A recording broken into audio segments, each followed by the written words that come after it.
So, you have a new Harry Potter for me? Yes, sir, I do. So Harry Potter's at the Dursleys, right? The abusive family that everybody knowingly sends him back to every summer? That's the one. So he's in bed doing that Lumos spell over and over again. Isn't him doing magic outside of Hogwarts like forbidden? Yeah, I mean technically not a super important detail though. Okay. So then this terrible ant comes over, a big floaty balloon. Oh, very satisfying. Yeah, but now Harry's gotta go on the run because he did magic outside of school. You can't do that. But you just started the movie with him doing some. Oh, I did do that, didn't I? Whoops. Whoopsie, you silly goose. You goose that's silly. So anyway, then he takes this wacky convenience bus that wizards have and heads to the leaky cauldron. And what happens there? Well, the Minister of Magic is like, oh yeah, don't worry about the magic stuff, that's fine. Okay. Protection laws. That's a good point. So then Harry goes back to Hogwarts, which this year has completely changed geographically. What? So then Dumbledore gives his annual opening speech, about all the different ways the kids might die this year. Oh, this guy freaking hates when kids are safe. He really does. So what does Voldemort have in store this year? Nothing. Oh. Yeah, playing it laid back, giving everyone a year off this year. A very considerate dark wizard. Yeah, see, the threat this year is this dangerous escaped convict, Sirius Black. Oh. Yeah, and apparently he wants to kill Harry Potter, and he's the one who ratted out his parents to Voldemort. Sounds like it's pretty serious. He's decent looking, sure. That's not, never mind. Okay, so I guess they give Harry some extra security, huh? They don't, no. Oh, they don't. No, instead they have a bunch of these horrible creatures called Dementors all over the place, and they'll suck out your soul if you get too close, so they're very deadly. So to stop a student from maybe being killed, they bring in a bunch of things that might kill students. That's what they're going with. Interesting strategy. And so throughout the year, Harry's gonna get to know the new Defense Against the Dark Arts teacher, this guy, Professor Lupin. And what's his deal? Well, he shows them this creature called the Boggart that takes the form of whatever you're the most afraid of. Oh. Yeah, so when he looks at it, he sees a full moon because he's secretly a werewolf. The guy with the name that basically means wolf in Latin is a werewolf? A real wacky coinkadink of a last name on that one, sir. Wow, wow, wow.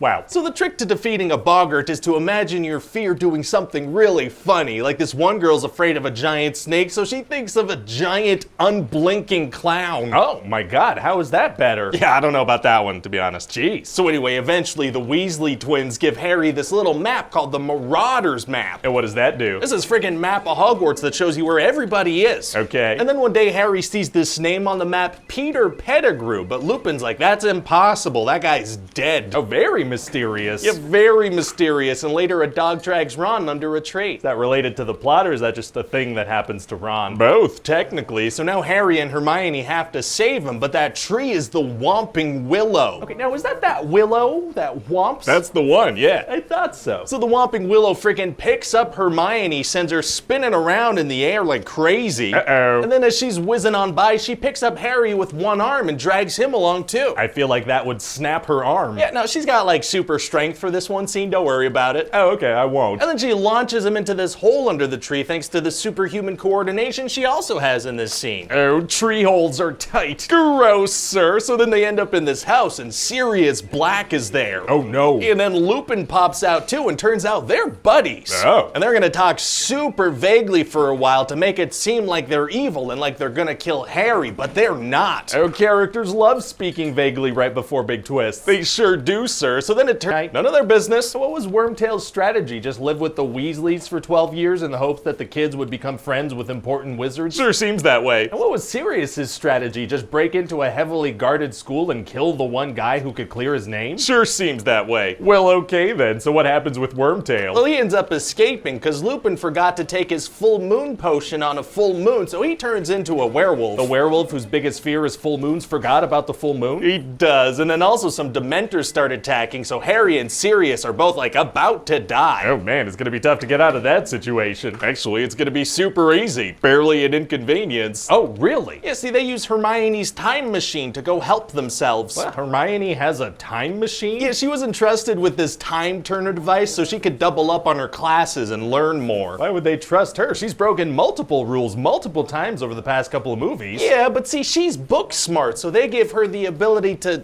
mess with time itself. Wow, well, okay. Well, that's gonna be a super helpful device moving forward. No.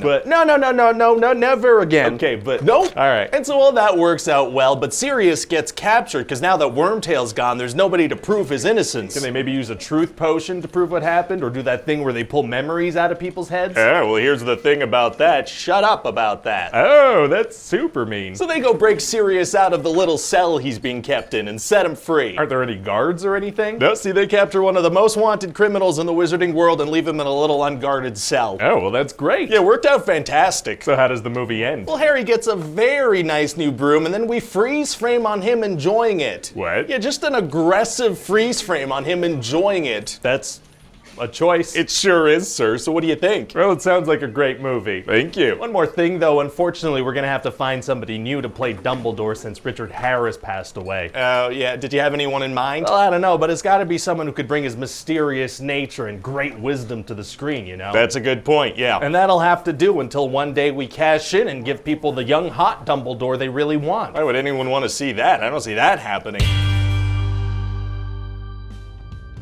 Hi guys, Ryan here. Thanks for watching that pitch meeting. If you hadn't noticed, pitch meeting is now on its very own channel, so if you haven't subscribed yet, that would help out a lot. And of course, you could also hit the like button and the notification button, or leave a 2,000 word comment about some Harry Potter detail I got wrong. And let me know what pitches you'd like to see next. Okay, bye. I gotta leave.